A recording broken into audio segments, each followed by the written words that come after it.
शुरू करते हैं। ओम नमः सिद्धेभ्याय जय श्री ओम नमः सिद्धेभ्याय जय श्री ओम नमः सिद्धेभ्याः। मंगलम भगवान वीरो मंगलम गौतमो गणी मंगलम कुंद कुंदाद्यो जैन धर्मोस्तु मंगलम।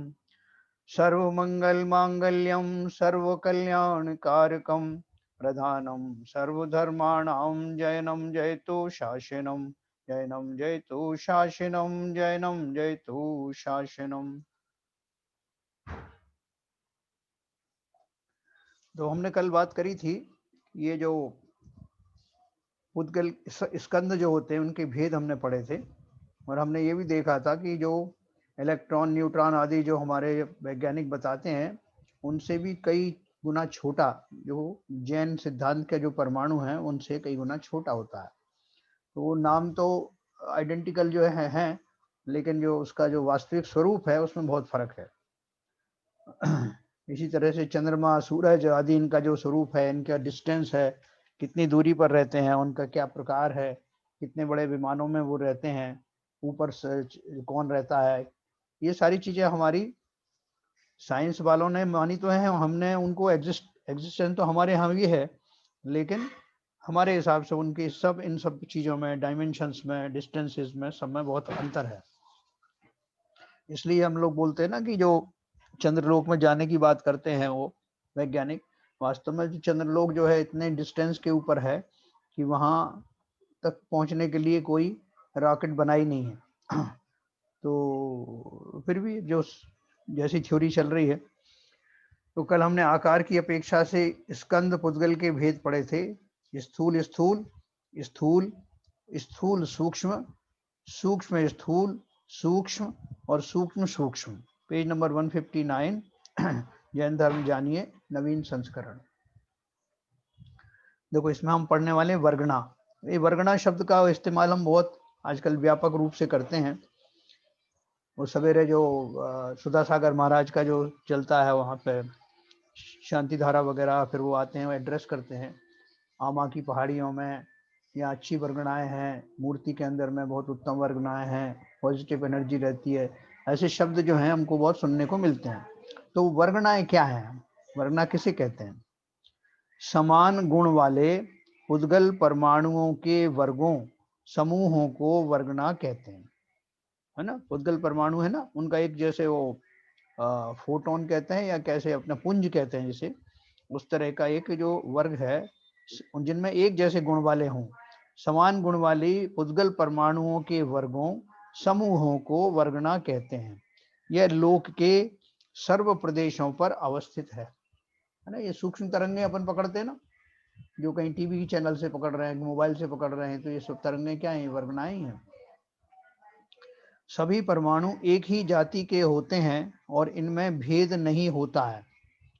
इनके परस्पर मिल जाने पर जो सूक्ष्म या स्थूल स्कंद बनते हैं उनमें जाति भेद होना स्वाभाविक है। क्या बोलना है कि परमाणु तो सब एक जाति के हैं, इनमें भेद नहीं, मतलब परमाणु में वो जो सब इस पर रूप रस गंध वर्ण आदि होते हैं वो सब में कॉमन है। इनके परस्पर मिल जाने पर जो सूक्ष्म या स्थूल स्कंद बनते हैं उनमें जाति भेद होना स्वाभाविक है। जब वो मिल जाते हैं तो मिल जाकर के उनका एक अलग से एक जो बनता है, पुंज बनता है, उसमें भेद अलग भेद पड़ जाते हैं। किसी में 3 परमाणु हैं, किसी में 10 परमाणु हैं, फॉर एग्जाम्पल, तो ऐसे उनमें फिर भेद पड़ जाते हैं। परमाणुओं के योग से सर्वप्रथम एक अति सूक्ष्म स्कंद बनता है जिसे शास्त्रों में वर्गणा का नाम दिया गया है। विज्ञान इसे मॉलिक्यूल कहता है। जैन दर्शन के अनुसार ये वर्गणा समस्त विश्व में ठसाठस भरी हुई हैं। इन वर्गणाओं के योग से पृथ्वी, पानी, अग्नि और वायु बनते हैं, और इनके योग से ही लोक में सकल दृष्ट पदार्थों का निर्माण हुआ है। मतलब क्या है कि इनमें बहुत सारी चीजें ऐसी हैं जो रिवर्सिबल हैं या कन्वर्टेबल है। जैसे जो बर्फ है, बर्फ एक सॉलिड चीज है, तो उससे पानी बन जाता है। अग्नि जो है, अग्नि आदि, इनके सब जो परमाणु हैं ये कन्वर्टेबल हैं, एक एनर्जी दूसरे एनर्जी में कन्वर्ट हो सकती है। वायु बन जाती है। अपन जो कुछ खाते पीते हैं, सॉलिड खाते हैं, उनसे वायु बन जाती है, और बहुत सारी जो उसमें अंदर जो एसिडिटी हो जाती है, केमिकल भी बनते हैं। फिर हमको लगता है कि एकदम कुछ चमक सी हुई, बिजली सी चमकी, तो वो सब हमारे यहाँ विद्युत वगैरह है। जठराग्नि होती है जिससे भोजन हजम होता है। ऐसे सारे तत्व जो हैं कन्वर्टेबल होते हैं। इन वर्गणाओं के योग से पृथ्वी, पानी, अग्नि और वायु बनते हैं, और इनके योग से ही लोक में सकल दृष्ट पदार्थों का निर्माण हुआ है। जो जितने भी पदार्थ जो दिखाई देते हैं, उन जैसे पंचभूत शब्द यूज करते हैं ना, वो उनमें ये सब चीजें शामिल हैं। वो उनको तत्वों में देते हैं, हमारे तत्व अलग है, लेकिन हमारे जो कंस्टिट्यूएंट्स हैं वो वर्गनाओं के नाम से हम उनको जानते हैं। उनके मिलन से, उनके योग से लोक के जितने दिखने वाले पदार्थ हैं उन सब चीजों का निर्माण होता है।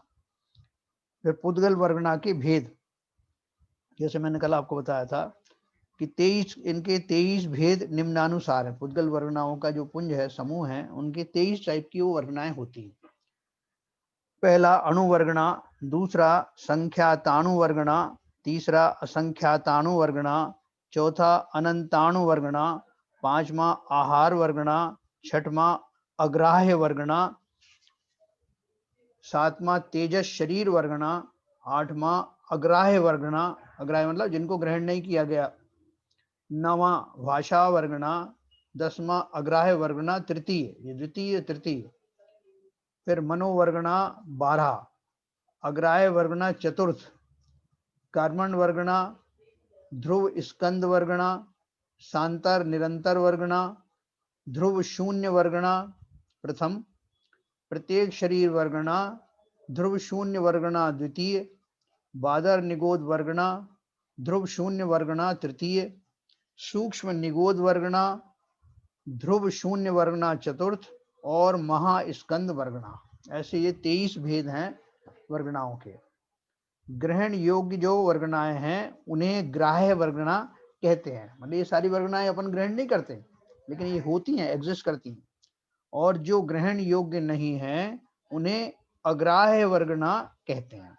उपरोक्त वर्गनाओं में से 5 प्रकार की वर्गनाएं ही ग्रहण योग्य हैं, अर्थात यही हमारे काम में आती हैं। इनका विवरण निम्न अनुसार है। देखो ये बहुत अच्छा एक बेसिक सिद्धांत है। हमारा जो कर्म कर्म कैसे आते हैं और वर्गनाएं कैसी होती हैं, जगह जगह कैसी वर्गनाएं रहती हैं, तो उनको जरा एक बार ध्यान से समझ लीजिए, क्योंकि फिर एक बार समझ में आने के बाद आपको हमेशा याद रहेगी। पहला, आहार वर्गना के द्वारा औदारिक, वैक्रियक और आहारक, इन 3 शरीरों तथा श्वासोच्छ्वास की रचना होती है। आहार वर्गना के द्वारा, जो आहार जिसका नाम आहार वर्गना है, उन वर्गनाओं के द्वारा औदारिक, वैक्रियक और आहारक, इन 3 शरीरों तथा श्वासोच्छ्वास की रचना होती है। दूसरा, तेजस वर्गना। तेजस वर्गना के द्वारा तेजस शरीर की रचना होती है। यह औदारिक, वैक्रियक और आहारक शरीरों को कांति व उष्मा देता है और खाना पचाता है। तेजस वर्गना है ना, जिसको अपन वो भी बोलते हैं ना, क्या वो जठराग्नि भी कहते हैं। मतलब वो जठराग्नि में भी काम आता है, शरीरों में ग्लो देता है। जो 3 तरह के जो बाहर के शरीर हैं, औदारिक, वैक्रियक और आहारक, इन शरीरों को कांति व उष्मा देता है। तीसरा, भाषा वर्गना। भाषा वर्गना के द्वारा 4 प्रकार के वचनों की रचना होती है। चौथा, मनोवर्गना। मनोवर्गना के द्वारा हृदय स्थान में अष्टदल कमल के आकार द्रव्य मन की रचना होती है। मन का विवरण अपन आगे भी पढ़ेंगे।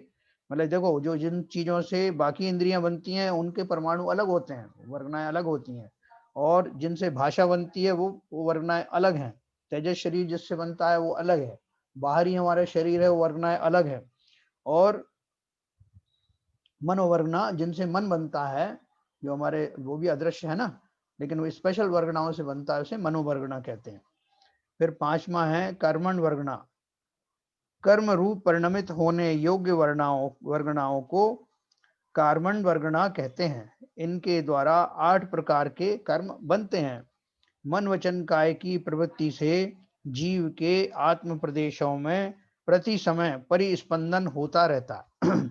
जीव के इस परिस्पंदन के निमित्त से कर्मण वर्गनाएं कर्म रूप परिणमन कर जाती हैं और आत्मा के साथ बंध जाती हैं। बिना निमित्त के ये वर्गनाएं कर्म रूप नहीं हो सकती हैं। देखो, एक एक जीव के अनंत कर्मण वर्गना लगी हुई हैं। ये स्वभाव में अलग अलग होते हुए भी मिश्रित होकर रहती हैं। देखो, अब दो बात इसमें आपको बताऊं। एक तो उन्होंने बोला कि ये जो हमारे जो योग हैं, मन वचन काया के जो योग हैं, जो हमारा फिजिकल मूवमेंट ऑफ द आत्म प्रदेश, आत्म प्रदेश जो कंपायमान होते हैं, जिनकी फ्रीक्वेंसी होती है कायदे उनका एम्पलीट्यूड होता है, जो ऐसे वाइब्रेट होते हैं, उनमें जो कंपन परिस्पंदन होता है, उनके कारण, मतलब वो फिजिकल एंटिटी है जिसके कारण से ये एक मैकेनिज्म होता है कि वो जो कर्माण वर्गणाएं हैं, जो अभी कर्म रूप में परिणमित नहीं है, लेकिन कर्म रूप में परिणमित होने की जिनमें योग्यता है, और वो अलग अलग टाइप की जो जिसमें भी हम बताए हैं, वो हमारे योगों के निमित्त से, परिस्पंदन के निमित्त से फिजिकली, जब हमारे जैसे हमको वैक्यूम क्रिएट होता है ना, वैक्यूम क्रिएट होता है तो चीजें आती हैं, ऐसे ही हमारे मन वचन काय के जो परिस्पंदन है, उनके निमित्त से होने वाला जो आप कन्वर्शन का जो मैकेनिज्म समझिए या अट्रैक्शन समझिए, उनके कारण से वो वर्गणाएं एक्टिवेट होती हैं, और एक्टिवेट होकर जैसा हमारा योग चल रहा है उस हिसाब से एक्टिवेट होंगी वो।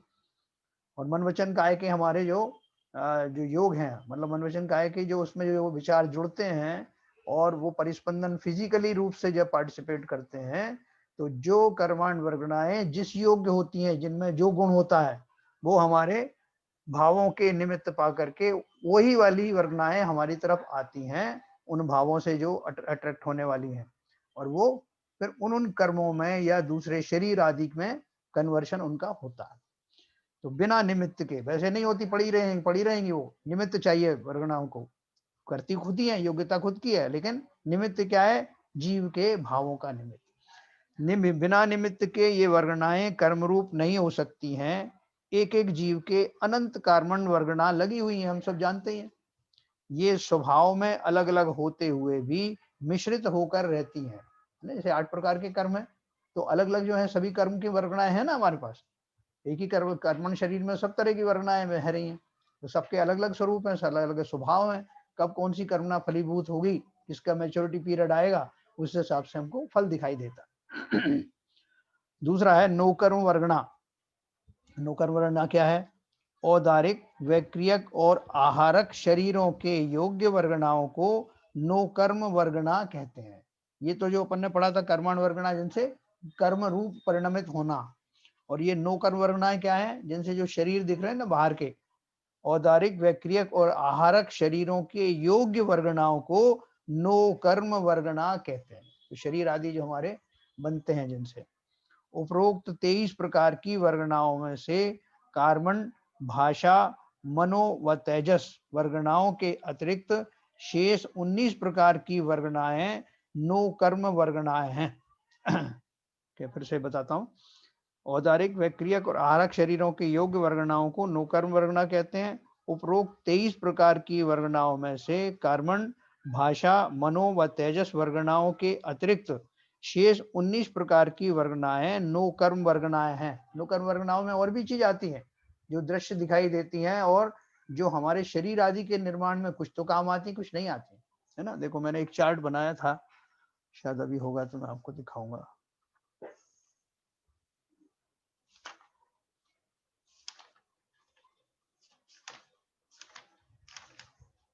मैं अभी बाद में आपको उसका चार्ट दूंगा, नौकर वर्गनाओं से क्या क्या होता है। अब पुद्गल के उपकार देखिए। ये हम लोग अच्छी तरह समझा। 23 हमारी वर्गणाएं हैं, इनमें आप नाम देखेंगे तो उनमें नाम में से बहुत सारी ऐसी अपने को खुद समझ में आ जाएगा। जैसे तेजस शरीर का है, मनोवर्गणाएं हैं, देन आपके प्रत्येक शरीर है, बादर निगोध है, सूक्ष्म निगोध है। जैसे जैसे जो हमने जो नाम पढ़े हैं, उन सबके निर्माण में जो सहायक होती हैं, उस जाति की ये वर्गणाएं होती हैं। कर्मण, भाषा, मनो व तेजस वर्गणाओं के अतिरिक्त शेष 19 प्रकार की वर्गणाएं नौकर्म वर्गणाएं। तो पुद्गल के उपकार। प्रत्येक पदार्थ अपनी अर्थ क्रिया से स्वयं को व अन्य को प्रभावित करता रहता है। प्रत्येक पदार्थ अपनी अर्थ क्रिया से स्वयं को व अन्य को प्रभावित करता रहता है। इसे उपग्रह या उपकार कहते हैं, है ना। उसमें है ना हमारा परस्पर हो जीवा नाम करके अपना वो आता है ना, इसमें एक स्लोगन अपन लिखते हैं उसके नीचे, जो 3 लोक की रचना के लिए परस्परोपग्रहो जीवा नाम, फर्स्ट पेज पे बना हुआ है वो। तो इसमें इन्होंने लिखा है कि जो उनका एक द्रव्य से या एक पदार्थ की से जो दूसरे द्रव्य जो है प्रभावित होते हैं मतलब उनका जो निमित्त उनको मिलता है, इसे उपग्रह या उपकार कहते हैं। पुद्गल द्रव्य जहां पुद्गल का उपकार करता है, वहीं जीव द्रव्य का भी उपकार करता है। यहाँ उपकार का अर्थ वो नहीं है कि आपको जो है वो ओबलाइज करना यहाँ उपकार का अर्थ है निमित्त बनना। जीव व पुद्गल का अनादिकालीन संबंध है। जीव की समस्त अवस्थाएं और क्रियाएं पुद्गल सापेक्ष हैं।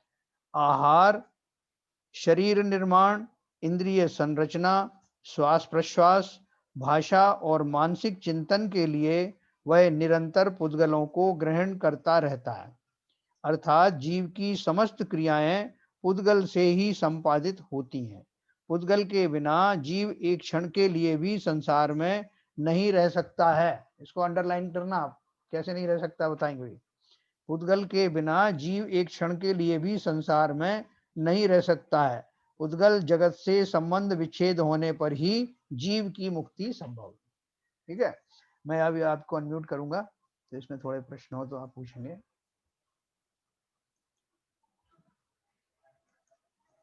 हाँ पूछिएगा। मेरा एक सवाल है सर, क्लैरिटी के लिए, कि शुरू में आपने कहा था एक पहला ही सेंटेंस है, समान गुण वाले पुद्गल परमाणुओं के समूहों को वर्णना कहते हैं जी।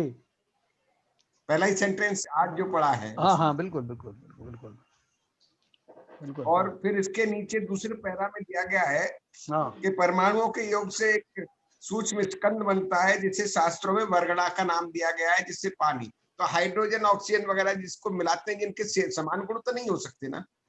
नहीं, समान गुण का अर्थ ये है, देखो इन्होंने समान गुण का अर्थ मैं आपको बताता हूँ। हाँ, शक्ति के अंशों को अविभाग प्रतिच्छेद कहते हैं। देखो सभी चीजों में एक शक्ति होती है, एनर्जी भी एक शक्ति का रूप है, वो भी जो है वर्गणा है। ठीक है, तो वो शक्ति का मेजरमेंट कैसे करें अपन, तो जैसे हार्स पावर और ये वो सब करते हैं ना। यहाँ पे शास्त्रों में शक्ति के अंशों का सबसे छोटा जो भाग है उसको अविभाग प्रतिच्छेद कहते हैं, है ना। शक्ति के अंशों को अविभाग प्रतिच्छेद कहते हैं। प्रत्येक परमाणु अपनी शक्ति यानी अनुभाग से युक्त है। हर एक परमाणु में अपनी अपना उसका फलदान देने की शक्ति या अनुभाग है, अर्थात अविभाग प्रतिच्छेदों से युक्त है। इसलिए परमाणु को वर्ग कह सकते हैं, क्योंकि वर्ग की परिभाषा है अविभाग प्रतिच्छेदों के समूह को वर्ग कहते हैं। ये बोल रहे हैं जो परमाणु है उसके अंदर में प्रत्येक परमाणु में कुछ शक्ति है ना, और जो शक्ति कम ज्यादा हो सकती है। प्रत्येक परमाणु अपनी शक्ति यानी अनुभाग से युक्त है, अर्थात कुछ अविभाग प्रतिच्छेदों से युक्त है ना। अब इस परमाणु को वर्ग कह सकते हैं, क्योंकि वर्ग की परिभाषा ये है अविभाग प्रतिच्छेदों के समूह को वर्ग कहते हैं। तो एक परमाणु में कुछ अविभाग प्रतिच्छेद होंगे ना शक्ति के, इसलिए परमाणु इटसेल्फ इज ए वर्ग। जिन परमाणुओं में समान अविभाग प्रतिच्छेद हैं, उन परमाणुओं के वर्गों के समूह को वर्गणा कहते हैं। ठीक है सर। अर्थात किसी विवक्षित वर्गणा के सभी परमाणुओं में शक्ति के अंश समान होते हैं। बस ये है, तो वर्गणा में ये आइडेंटिटी है उसकी। और ये पढ़ा आपने साहब जी, ये जो साहब ये कहाँ से पढ़ा? ये उज्ज्वला शाह जी की करणानुयोग परिचय में। अच्छा, एक प्रश्न था। हाँ, पुद्गल के उपकार। हाँ आपने प्रत्येक पदार्थ अपनी अर्थ क्रिया से स्वयं को अन्य को प्रभावित करता रहता है जी। जब आपने सिद्धांत बताया कि एक पदार्थ दूसरे पदार्थ पर कोई असर नहीं डाल सकता, हाँ, तो ये कॉन्ट्राडिक्टरी हो गया ना? नहीं, ये हम प्रभावित शब्द से मैंने बार बार व्याख्या की, इसलिए मैंने बार बार व्याख्या की कि प्रभावित का अर्थ या उपकार का अर्थ जो है उनका कोई ओबलाइज करना या उनको डायरेक्टली कुछ करना नहीं है। मतलब लोग अपने आप ही प्रभावित हो, जैसे मैं आपसे प्रभावित हो गया तो आपने कुछ नहीं, निमित्त बनना बस वो है। निमित्त बनना। अच्छा भाई साहब, ये 23 वेद जो लिखे हैं इनमें ये लिखा है ना, जैसे लिखा है ये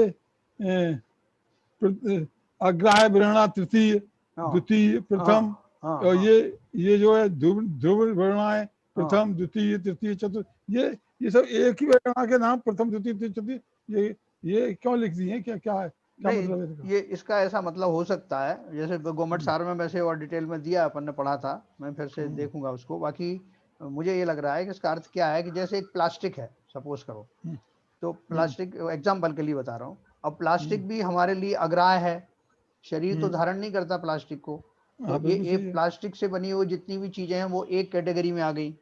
उसी तरह से लकड़ी हम ग्रहण नहीं करते, तो लकड़ी से बनी हुई जो चीजें हैं वो सब एक उसमें आ गई, लकड़ी वाली चीजें। लोहा है, ऐसा कुछ होगा उनका जो कैटेगरीज होंगी। बाकी उनको ग्रुप है ये। देखो अग्राह्य वर्गना द्वितीय, द्वितीय मतलब उसका एक समूह है, उन वर्गनाओं का एक समूह है। हाँ, ऐसे उन्होंने 4 दिए, ऐसे ध्रुव स्कंद वर्गना, ध्रुव शून्य वर्गना, ये सब दिए ना। तो इनका बहुत ज्यादा विस्तार तो मेरे ख्याल से गवर्नमेंट सार्ज में भी नहीं था। ये मेरा ख्याल है कैटेगराइजेशन है, कैटेगराइजेशन है, ये है कैटेगराइजेशन है। उसी कैटेगरी की अलग अलग जो ग्रुप बना दिए हैं, ग्रुप बना दिए। जो अग्राह्य है मतलब वो अग्राह्य किसी तरह से नहीं है, लेकिन उनके ग्रुप बना दिए। अग्राह्य तो ग्रुप अलग अलग बनाए, तो उनकी इंटेंसिटी के हिसाब से बनाए, कैसे बनाए? इंटेंसिटी भी हो सकती है, टाइप भी हो सकती है। जैसे मैंने आपको बताया कि जैसे प्लास्टिक है, प्लास्टिक जाति के जितने पदार्थ हैं उनको, वो मेरा शरीर नहीं उससे बनता, तो मेरे लिए वो अग्राह्य है। फिर लकड़ी है, लोहा है, यानी उस जाति के मेटल वाली एक कैटेगरी बना दी, सपोज करिए, एक प्लास्टिक वाली बना दी, एक कोई और चीजों वाली बना दी, ऐसे। तो ऐसे कुछ कैटेगरीज हैं जो ग्रहण नहीं होती। ठीक है सर। तो इस तरह से ये हमारे जो काम की हैं, औदारिक, वैक्रियक और आहारक शरीरों के योग्य वर्णाएं। हमारे कौन सा बाहर का शरीर है? हमारा औदारिक शरीर है, और देवों का और इनका नारकियों का वैक्रियक शरीर होता है। और वो मुनियों के शरीर से वो एक हाथ का जो पुतला निकलता है ना, जो शंका समाधान वगैरह के लिए जाता है, वो उस शरीर को आहारक शरीर कहते हैं। उनके निर्माण के लिए जो वर्गनाएं हैं वो नोकर्म वर्गना कहलाती हैं। लेकिन वो नोकर्म वर्गनाओं में फिर टाइप पड़ता है, उसमें और टाइप भी होते हैं। जैसे हमारे शरीर में ही आप लगा लो, हमारी आंख है और आंखों की पुतली हैं, जिन परमाणुओं से बनती हैं वो बाकी स्किन वाले परमाणुओं से अलग हैं, जिनमें ऐसे टिमटिमाने की जो हरकत करने की संस्कृति ऐसी, और डिफरेंट, हाँ कंस्टेंट आर डिफरेंट, वो उनकी दूसरी चीजों से बनती है। ऐसे शरीर के अलग अलग जो है, लीवर का काम अलग है, आंतों का काम अलग है, वो सबके अलग ही अलग ऐसे। तो इस तरह से है। एक प्रश्न है जी, आपने जैसे बताया अभी वैक्रियक शरीर देवों का और नारकियों का जी, लेकिन फर्क है उनमें भी। वैक्रियक जरूर है, वैक्रियक इस सेंस में है कि वो जैसा चाहे उसको बना लेते हैं, उसी से शस्त्र बना देते हैं, उसी को जो है कुछ भट्टी बना देते हैं, किसी की तलवार बना लेते हैं ना, उस तरह का रूप बदल लेते हैं, शेर बन जाते हैं। तो वो देव भी बनते हैं और ये नारकी बनते हैं। लेकिन नारकियों का शरीर बहुत घृणित होता है, बहुत दुर्गंधमय होता है, और इस तरह की धातुओं का तो वो नहीं होता है जैसी धातुएं इस मनुष्य शरीर में होती हैं, लेकिन और भी घृणित होता है वो। वैक्रियक इस सेंस में होता है कि वो जैसे चाहे वैसे कन्वर्ट कर सकते हैं, ऐसा है ना। वो एक बार बिखर जाता है तो फिर जुड़ जाता है। हाँ, सबको समझ में आया? ये वर्गनाओं का खेल है सारा इस दुनिया में। जब बोलते हैं हम कुछ पॉजिटिव वर्गनाएं हैं, हम कहीं जाते हैं ना, किसी पहाड़ी में, तीर्थ क्षेत्र वगैरह में कहीं जाते हैं, तो हमको लगता है कि यहाँ पता नहीं कुछ है, यहाँ बहुत अच्छा लग रहा है। कभी हमको उसमें वो स्तुति करने की इच्छा होने लगती है, कभी कभी स्तवन करने की इच्छा होती है, कुछ पॉजिटिव लगने लगता है अपने आप। और इसके विपरीत कुछ ऐसी जगह होती है सुनसान, जहाँ हमको एकदम भय जैसा लगने लगता है। अटवियों में चले जाते हैं कहीं, तो लगता है मुझे बड़ा भयानक लग रहा है, यहाँ से चले जाना चाहिए, जिसे हम नेगेटिव और पॉजिटिव एनर्जी कहते हैं ना। क्योंकि शक्ति के अविभाग प्रतिच्छेद ही तो है ना, वो एनर्जी है, तो इसलिए वो इस तरह का लगता है, हमको फीलिंग होती है। चलिए साहब, तो एनर्जी का मतलब, एनर्जी का दूसरा डेफिनेशन वर्गना है। हाँ, वर्गनाओं से वर्गना भी आप कह सकते हैं, बिल्कुल कह सकते हैं, विभाग प्रतिच्छेद है, बिल्कुल। तो अब चलेंगे अपन धर्म द्रव्य के ऊपर ना। मैं सॉरी सर, आप मूव करें उससे पहले। हाँ, ये अविभाग प्रतिच्छेद जो है हर गुण के अलग होते हैं, उनकी साइज, संख्या वगैरह हर गुण के हिसाब से अलग अलग होती है। अविभाग प्रतिच्छेद जो है इट्स नॉट वन टाइप, हर गुण के हिसाब से अलग अलग होते हैं इनके आकार और संख्या और वो सब। हाँ, वो क्या है ना, देखो इसमें एक अपना बेसिक डेफिनेशन पढ़ी अपन ने कि जैसे अभी जो आइडेंटिकल एनर्जी वाले जो समूह है, आइडेंटिकल लेवल वाला है ना, एक समूह है, उसकी एक वर्गना हो गई। अब वो वर्गनाएं अलग अलग तरह की लोगों की अलग चीज होंगी ना, जिनसे स्किन बनती है उनकी एक वर्गना अलग है ना, जिनसे जो है हमारी जो मनोवर्गना बनेगी, मन बनेंगे, उनकी वर्गना अलग है। तो उसमें एनर्जी अलग अलग भी रहेगी ना, कितने कितने लेवल की एनर्जी है और कितने उनके समूह हैं, नंबर ऑफ उसका भी है परमाणुओं का, स्कंदों का जैसे लिखा ना इनमें। परमाणुओं के योग से सर्वप्रथम एक अति सूक्ष्म स्कंद बनता है जिसे शास्त्रों में वर्गना का नाम दिया है, जिसे हम मॉलिक्यूल भी कहते हैं। अब जैसे एक ड्रॉप है, पानी की एक बूंद है, वो भी मॉलिक्यूल है ना। और वो उससे जो एक किसी चीज में जो है 10 जो है बूंद डाली हुई है, किसी में 50 बूंदें डाली हुई हैं, और उनमें भी अलग अलग जो पानी है, पानी के अलग अलग गुण भी हो सकते हैं, इसमें कुछ और द्रव्य मिलाया हुआ है, जैसे दूध है या कुछ तेल है, वो भी द्रव्य है। लेकिन सबके अलग अलग परमाणु हैं, अलग अलग उनके यहाँ विभाग प्रतिच्छेद हैं, अलग अलग एनर्जी है, अलग अलग काम है। कुछ इस लाइन पे देखिए आप, जैसे वो एक ग्राम मॉलिक्यूलर वेट में जो है 6 × 10⁻23 करके जो मॉलिक्यूल्स की संख्या होती है, जी संख्या फिक्स्ड है, हाँ, लेकिन उनका वजन अलग अलग हो जाता है। हाँ, इसीलिए तो वो टेबल बनाई है ना आपकी, हाँ जो पीरियोडिक टेबल वगैरह जो बनी है, वो सब इनमें ये सब तो है ही, आधार है। एग्जैक्टली। जैसे आपका पारा इतना जो है उसमें डेंसिटी होती है, या हाँ लोहे में इतनी डेंसिटी होती है, पानी की इतनी डेंसिटी होती है, वो सब यही चीजें हैं।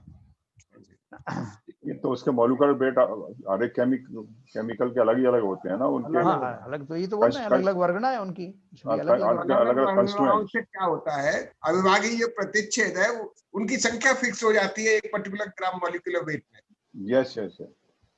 अभी आप देखो हमारे यहाँ जो परमाणु जो बताया है कि एक परमाणु से दूसरे एक द्रव्य से दूसरा द्रव्य कैसे बदल जाता है, कि एक परमाणु का जो अपन कंस्ट्रक्शन देखते हैं कि उसमें इतने प्रोटॉन, इतने न्यूट्रॉन, और उसके बैलेंस करने के लिए उतने इलेक्ट्रॉन घूम रहे हैं।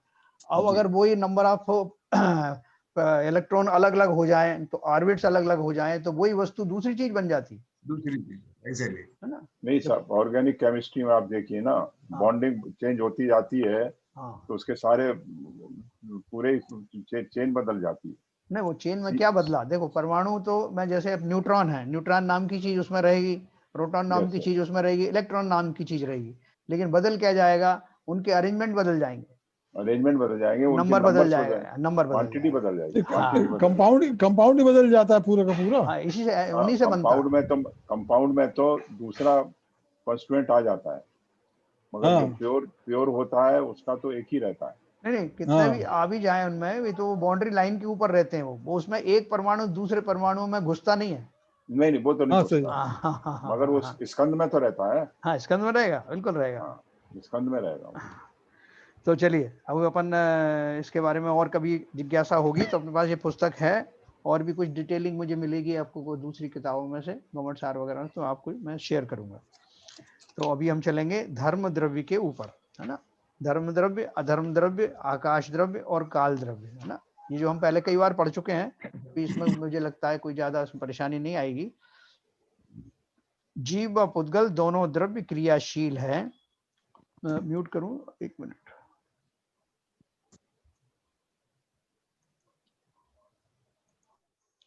जीव व पुद्गल दोनों द्रव्य क्रियाशील हैं, हलन चलन करते हैं और एक स्थान से दूसरे स्थान को जाते हैं।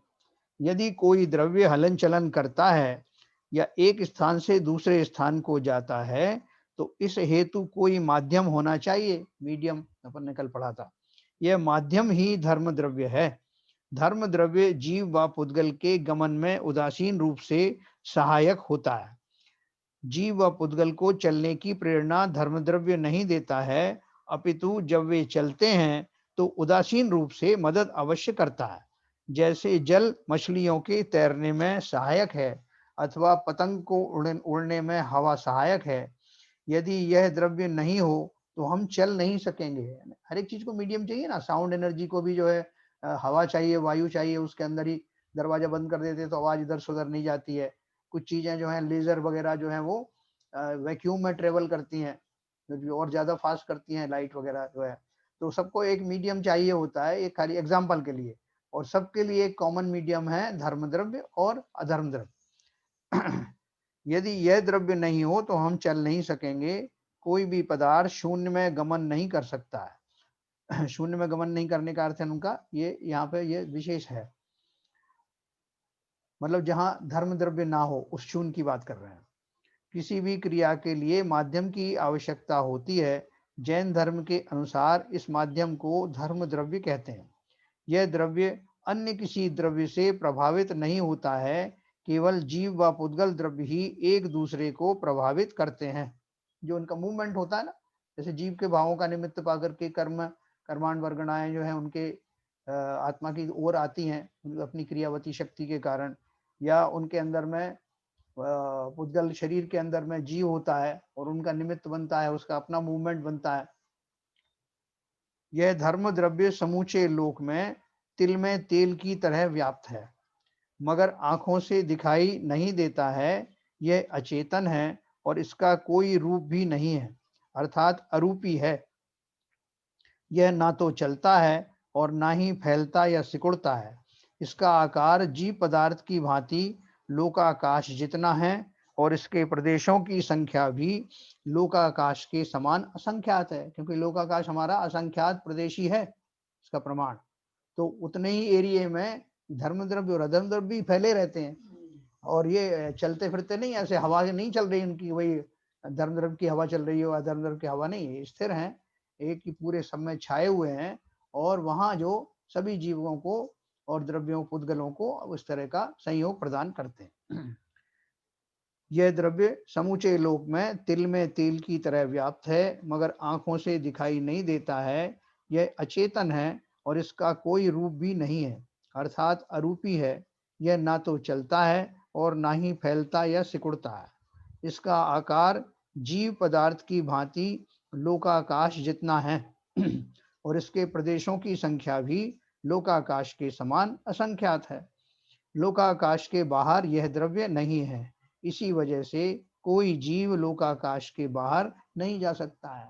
जो प्रश्न आता ना कि सिद्ध जो है वो वहीं जाकर के क्यों रुक गए, जो लोक का जो अग्र भाग है, अंतिम भाग है, वहां जाकर के क्यों रुक गए, उससे आगे क्यों नहीं गए?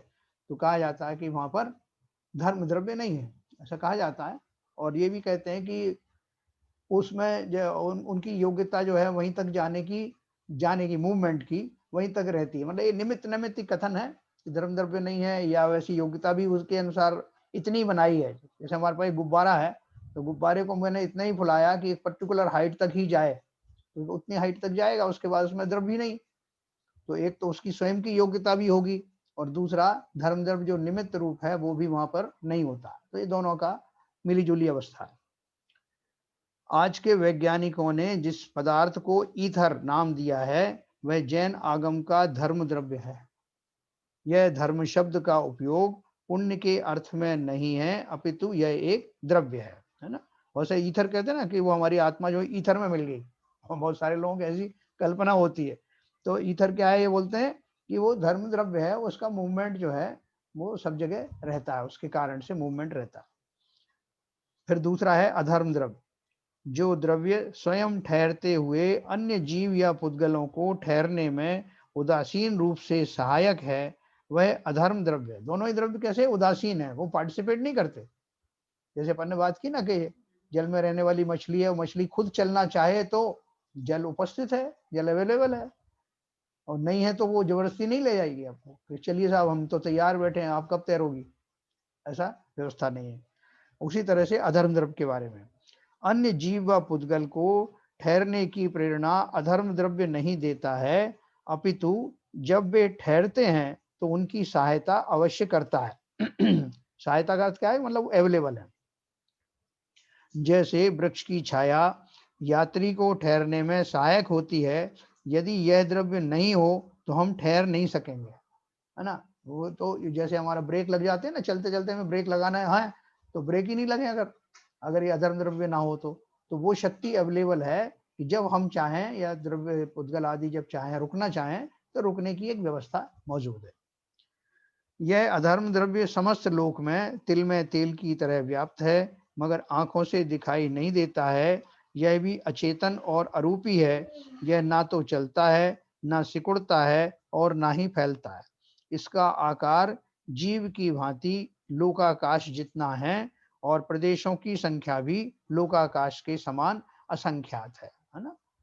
जितना धर्म द्रव्य का क्षेत्र है उतना ही अधर्म द्रव्य का क्षेत्र है, जितना लोकाकाश का क्षेत्र है उतना इन दोनों का है। यहाँ अधर्म शब्द का उपयोग पाप के अर्थ में नहीं है, अपितु यह एक द्रव्य है। फिर हमारा आकाश द्रव्य, आकाश का अर्थ है अवकाश या स्थान देना ना, स्पेस देना।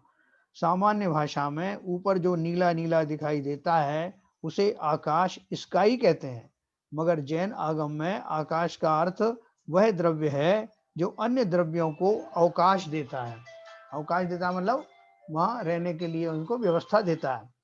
जो नीला आकाश हमें दिखाई देता है वह आकाश नहीं होकर क्षुद्र अणुओं का रंग समझो, है ना। बहुत सारे जो गैस इकट्ठी हो जाती है ना तो ऐसा रंग बन जाता है नीला रंग, जो कि इस वायुमंडल में नित्य तैरते हैं ऐसे अणु, और सूर्य की किरणों को प्राप्त करके नीले रंग में नजर आते हैं।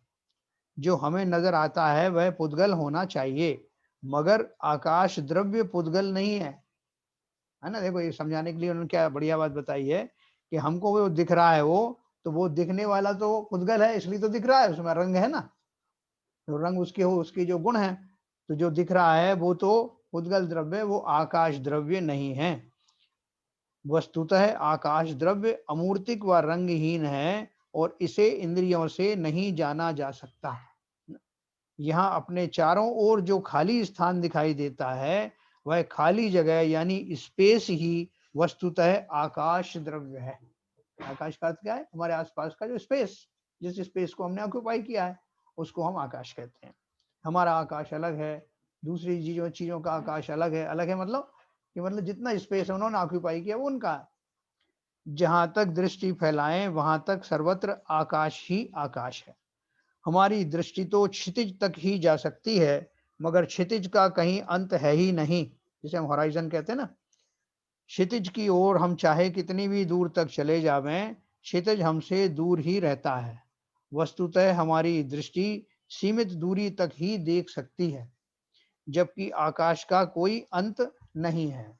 इस प्रकार आकाश द्रव्य सब दिशाओं में अनंत तक व्याप्त है, इसका कहीं अंत नहीं है, अतः इसे व्यापक कहा जाता है। इस आकाश द्रव्य में ही जीव, पुद्गल, वायु, अग्नि, पृथ्वी आदि सभी द्रव्य रहते हैं। यह स्पर्श रहित और क्रिया रहित है। ये कौन से आकाश की बात कर रहे हैं? लोकाकाश की, है ना। लोकाकाश में ये सब रहते हैं ना।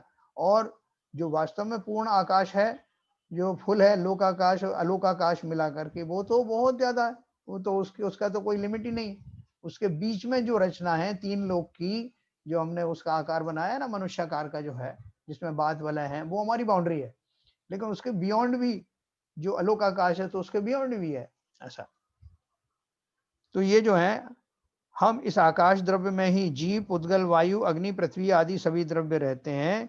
यह स्पर्श रहित और क्रिया रहित है। यदि यह द्रव्य नहीं हो तो किसी भी वस्तु आदि को ठहरने हेतु जगह नहीं मिलती। अपन बोलते हैं इसमें द्रव्य की क्या बात है, ये तो है, ये तो कल्पना करके आप उसे द्रव्य मान रहे हो। कोई ये भी कह सकता है भाई स्पेस है तो है, उसको आप द्रव्य क्यों कह रहे हो? तो कुछ तो कहेंगे ना।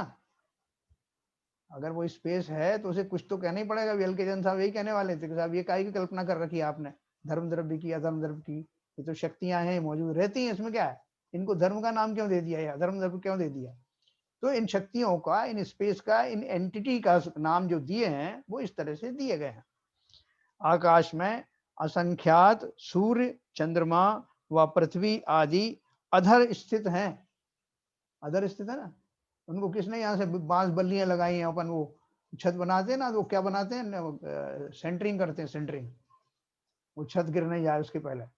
तो ऐसे वो जो चंद्रमा, सूर्य है, उनके लिए कोई सेंटरिंग नहीं की गई है। यहाँ तक कि इस तीनों लोक के लिए कोई सेंटरिंग नहीं की है। इसमें कोई जो अगर शेषनाग को लटका दे तो लटका दे। हमारे यहाँ तो वो कल्पना भी नहीं है कि शेषनाग पर टिकी हुई है धरती।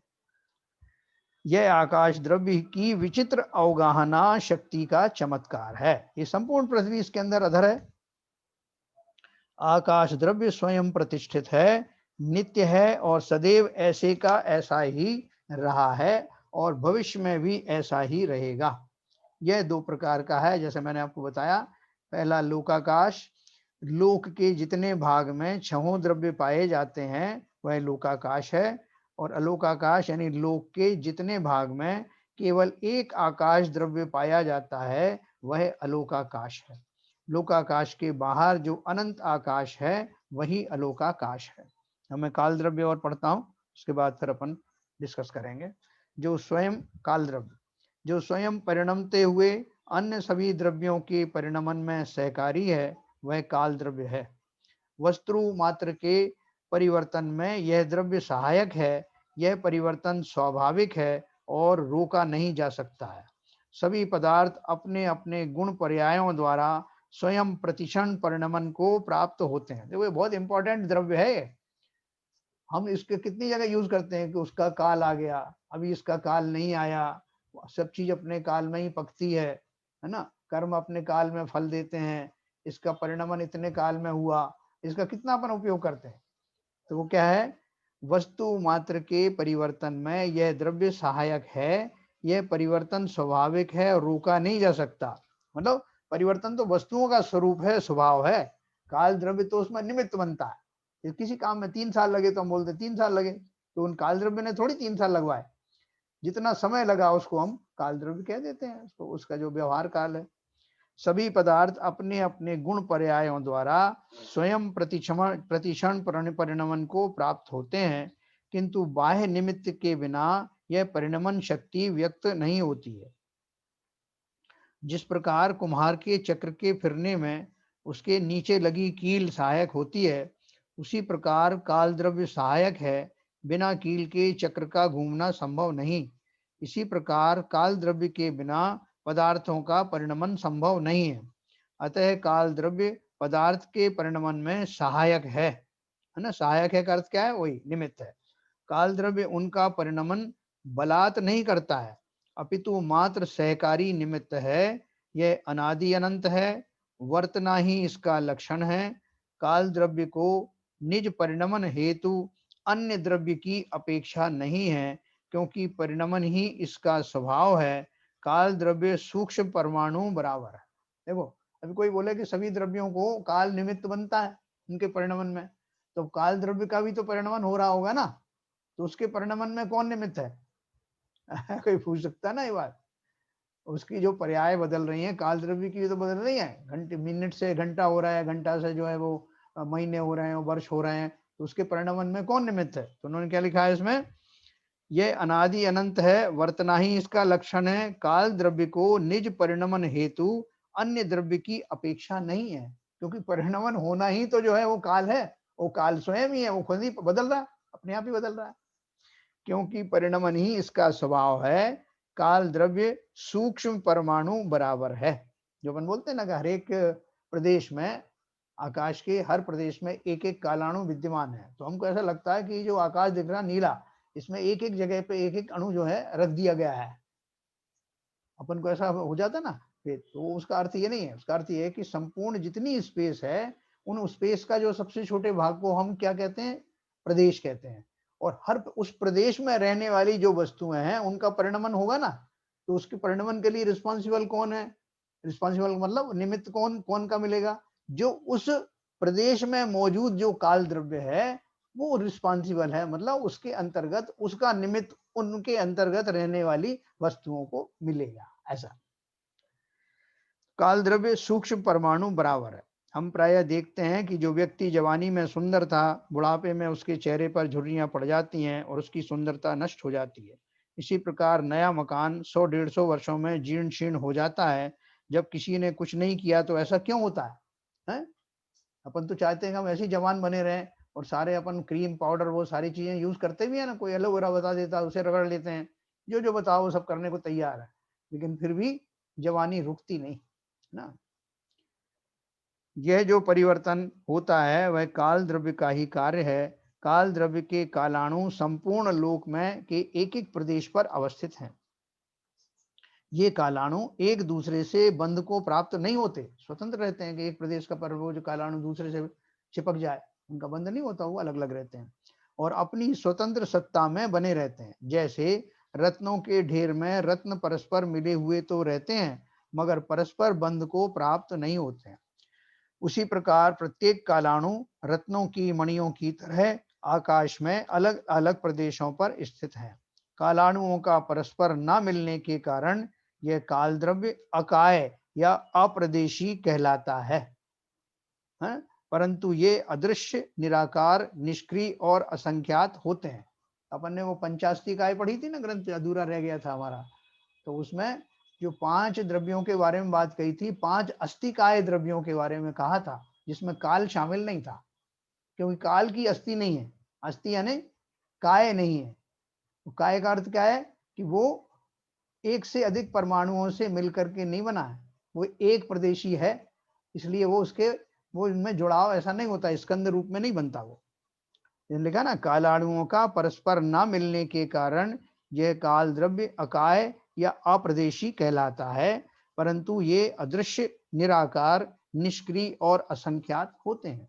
असंख्यात प्रदेश हैं तो असंख्यात लोक के असंख्यात प्रदेश हैं, तो असंख्यात ही काल अणु हुए। काल द्रव्य के भेद दो हैं, पहला निश्चय काल, दूसरा व्यवहार काल। निश्चय काल किसे बोलते हैं? लोकाकाश के प्रत्येक प्रदेश पर अलग अलग काल के अणु स्थित हैं, इन कालाणुओं को ही निश्चय काल कहते हैं। इन कालाणुओं के निमित्त से ही संसार में प्रतिक्षण परिवर्तन होता रहता है। ये कालाणु स्वयं पलटते हैं और अन्य द्रव्यों को पलटने में सहायक होते हैं। इन्हीं के निमित्त से प्रत्येक वस्तु का अस्तित्व कायम है। दूसरा व्यवहार काल है, आकाश में एक प्रदेश में स्थित उद्गल का एक परमाणु मंद गति से जितनी देर में उस प्रदेश से लगे हुए दूसरे प्रदेश में पहुंचता है, उसे समय कहते हैं। देखो, जो मिनिमम की यूनिट है ना, मिनिमम यूनिट क्या है? सबसे छोटे एरिया को, स्पेस को प्रदेश कहते हैं। उस प्रदेश में रहने वाला जो कालाणु है वो एक प्रदेशी है, और उसमें जो समय जो होता है, उस समय की डेफिनेशन कैसे दी है कि एक प्रदेश से दूसरे प्रदेश में जाने में जो सबसे छोटी यूनिट है, जितना समय लगता है उसे एक समय कहते हैं, जो समय की सबसे छोटी इकाई है। यह काल की सबसे छोटी इकाई है। समयों के समूह को ही आवली और श्वासोच्छ्वास कहते हैं। क्या बनोले, कितनी श्वास में के अंदर एक काम हो गया, एक श्वास में 8-10 बार, तो श्वास को अपन जो है समय के रूप में मेजरमेंट देते हैं। आवली, श्वासोच्छ्वास, ये सब इसी के यूनिट्स हैं, और इसी से घड़ी, दिन, सप्ताह, पक्ष, माह और वर्ष बनते हैं। यह सब व्यवहार काल है। अब किसी को अगर ये शंका हो कि ये देखना तो चाहिए ये जो अणु कैसे हैं, परमाणु कैसे होते हैं, काल द्रव्य कैसे होता है, कालाणु, तो अगर आपको बहुत विशेष जिज्ञासा है तो क्या करना पड़ेगा? या तो अवधि ज्ञानी बनना पड़ेगा या फिर केवल ज्ञानी, मनोपर्य ज्ञानी। ठीक है, तो जिनकी जिज्ञासा अगर हो चली है तो ये बनने की तैयारी कर लेना। मैं आपको अनम्यूट करूंगा, प्रश्न हो तो आप बताइएगा।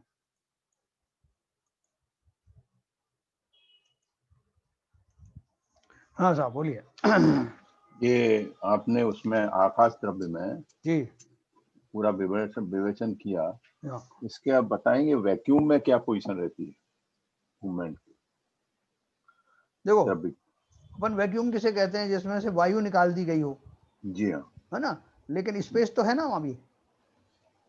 उसमें आपके लेजर की जो बीम्स वगैरह वो चलती हैं, बहुत सारी ऐसी चीजें हैं जो और भी वर्गणाएं होंगी। जो ये जो लेजर जो मैंने बताया वो भी तो प्रकाश वर्गणाएं है ना, तो ऐसे और भी बहुत सारी वर्गणाएं जो अपन नहीं जानते हैं उसमें रहती हैं। तो खाली उसकी परिभाषा खाली ये है, वैक्यूम हम उसे कहते हैं जिसमें जो वायु के कण हैं, जिस माध्यम के कारण वो वस्तुएं जो उसमें कार्यरत नहीं होती, जो कि हवा की उपस्थिति में चलती हैं, जैसे साउंड एनर्जी वगैरह नहीं होगी, लेकिन स्पेस तो है ना। ऐसा है स्पेस। नहीं, लेजर शो होते हैं। हाँ, तो उसमें लेजर की रेस तो उसमें एयर में भी वो थोड़ी वो ऐसी हो जाती है, क्या बोलते हैं उसको, फैल जाती है। हाँ, लेकिन वहां अगर आप उसमें वैक्यूम में चलाएंगे ना, इलेक्ट्रॉन बीम वगैरह है ना, हमने इलेक्ट्रॉन बीम वेल्डिंग हमने की है, लेजर बीम वेल्डिंग की है, तो वो उनमें क्या होता है कि वो जो उसमें से एयर वगैरह निकाल देते हैं, तो वो उसकी जो है सीधा वो एकदम शार्प पूरा कंसंट्रेट होके फोकस जाती है। हाँ बोलिए साहब। अच्छा भाई साहब, आपने बताया व्यवहार काल में एक प्रदेश से दूसरे प्रदेश में जाने में, एक इसका तात्पर्य क्या है, एक प्रदेश से दूसरे प्रदेश जाने का मतलब? नहीं टाइम का देखो गैप बता रहे हैं। जैसे मैं आपको बोलूं कि 40 किलोमीटर पर आवर का मतलब क्या है कि 1 घंटे में 40 किलोमीटर चलना, ठीक है ना। तो अब मैं बोलते हैं, किसी ने पूछा भाई समय किसको बोलते हैं, तो मैं बोलूंगा कि एक प्रदेश से दूसरे प्रदेश में जाने में जितना समय लगता है उसको मैं एक समय कहता हूँ। वो डिस्टेंस कितना है दोनों के बीच में, एक प्रदेश से दूसरे प्रदेश में, एक प्रदेश से दूसरे प्रदेश जाने में कितनी सटा हुआ है, बिल्कुल लगा ही हुआ है ना। तो अपन बोलते भाई साहब बिल्कुल टाइम नहीं लगेगा आपको, ये हाथ में उठाया और मुंह में रख लिया, कितना टाइम लगा उसमें, है ना। तो ये उस अपेक्षा बात है लोकाकाश जो है, लोकाकाश जो सब कुछ है जी, सब कुछ लोकाकाश में ही है। लोकाकाश में क्या है? कुछ नहीं, खाली है, मकान बनाना है, कुछ है ही नहीं। नहीं अलोकाश में क्या है? जैसे कि यहाँ तो ये ना कि द्वीप है, 8वां द्वीप, कुछ नहीं है, कुछ नहीं, ये ऐसा ही पड़ा हुआ है वीरान, किसी बिल्डर को पता लगा नहीं है अभी तक। अभी मोदी जी को मालूम नहीं पड़ा है तो किसानों के लिए खेत बंटवा देंगे। ठीक है, वो ऐसे ही है, ओपन स्पेस है। नहीं मेरे दिमाग ये बात आई, लोकाकाश है क्या आखिर में? वो तो आएगी भाई, हर एक को लगता है खाली पड़ा है, मैं ही कुछ ना अपना खड़ा कर दूं, एक महल छोटा सा, तो उसका क्या हो रहा है, उपयोग क्या हो रहा है उसका, खाली क्यों पड़ा है?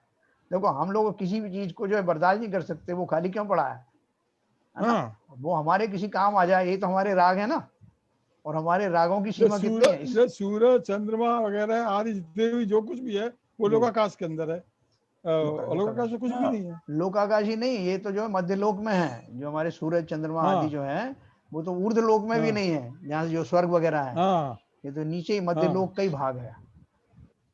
ठीक है सर, दीप वगैरह मध्यलोक में, दीप वगैरह, हाँ मध्यलोक में, 8वां द्वीप, 10वां सारे समुद्र, सारे द्वीप, हाँ सारे मध्यलोक में। अच्छा ठीक है सर, और बताएं सर। निश्चय काल में जो इन्होंने लिखा है कि कालाणु स्वयं पलटते हैं, तो पलटते हैं कि परिवर्तन के लिए लिखा है, या पलटते से मतलब क्या होगा? पलटने मतलब उनका जो है उनका परिणमन होता है, परिणमन से मतलब परिणमन। तो व्यवहार काल तो बेसिकली एक यूनिट ऑफ मेजरमेंट है एक्चुअली टाइम का। जो घड़ी घंटा आदि जो है ये सब जो व्यवहार काल कहलाता है। निश्चय काल में तो कह दिया काल, एक द्रव्य की अपन संज्ञा दे रहे हैं ना। पर इसमें ये क्यों लिखा साहब इसमें कि इन्हीं के निमित्त से प्रत्येक वस्तु का अस्तित्व कायम है? ये अस्तित्व कैसे बना रहे हैं कालाणु? कालाणु में कहाँ लिखा है? इसमें निश्चय काल का लास्ट, निश्चय काल में, हाँ, इन्हीं के निमित्त से प्रत्येक वस्तु का अस्तित्व कायम है। मतलब वस्तु का अस्तित्व कायम है का अर्थ यह है कि जितनी वस्तु कितने काल तक रहनी है। जैसे अपन बोले ना कि भाई साहब ये ले जाइए, बढ़िया फर्नीचर है आपका, ये 10 साल चलेगा, तो 10 साल तक उसका अस्तित्व रहेगा, उसके बाद उसकी पर्याय बदल जाएगी, ये मतलब है कहने का। हर वस्तु जहाँ रूप में है, हाँ जिस रूप में है। चलिए क्लियर हुआ ये सब? अच्छा लगा सबको? जी बहुत अच्छा लगा था, बहुत अच्छा। तो देखो कल अपन पढ़ेंगे षट द्रव्यों की संख्या, और बगल में एक चार्ट दिया है ये 6 द्रव्यों के बारे में, कौन से द्रव्य में क्या क्या खूबियां हैं। ये पूरा बहुत अच्छा चार्ट, कितनी मेहनत करके लोगों ने बनाया होगा। इसमें देखिए आप सक्रिय, निष्क्रिय, दृश्य, अदृश्य पुद्ग्रह प्रदेशों की संख्या, चेतन है कि अचेतन है, मूर्त है कि अमूर्त है, विशेष गुण क्या है, द्रव्यों की संख्या, उस जाति के द्रव्य कितने हैं, इसको कहाँ कहाँ फैला हुआ है, व्यापकता, ये पूरा चार्ट बनाया हुआ है। तो सबके पास पुस्तकें हैं, कल इसको देख के आए तो बहुत जल्दी समझ में आएगा।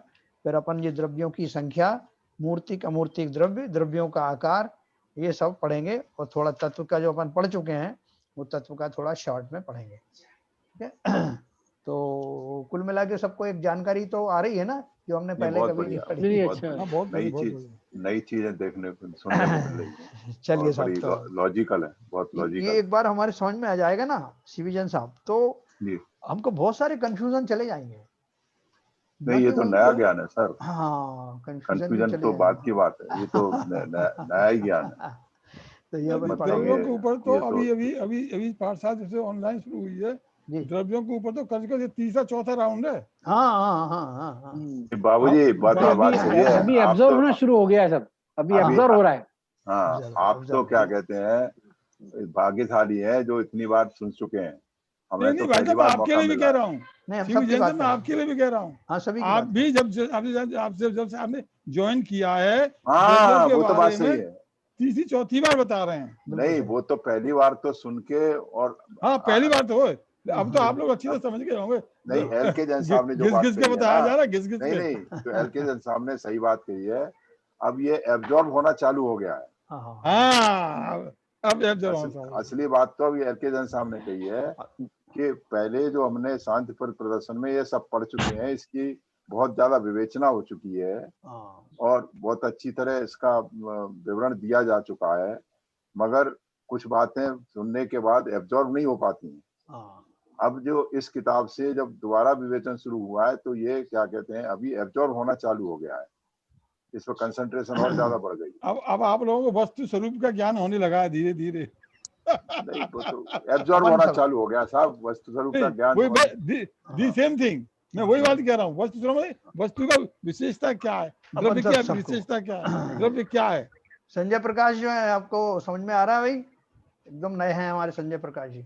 यार आवाज नहीं बोलते यार, इनकी आवाज नहीं निकल पा रही है। हाँ माइक में कुछ प्रॉब्लम है। इनकी माइक सही कराओ। ठीक है साहब, संजय जी माइक सही कराओ अपना। चलिए कल अपन फिर से इकट्ठे होंगे, जिनवाणी का समय हो गया, जिनवाणी स्तुति करेंगे।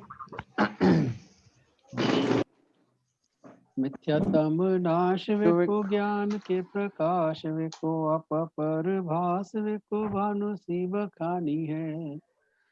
छहो द्रव्य जान वेको बंध विधि भान वेको सपर पिछान वेको परम प्रमाणी है।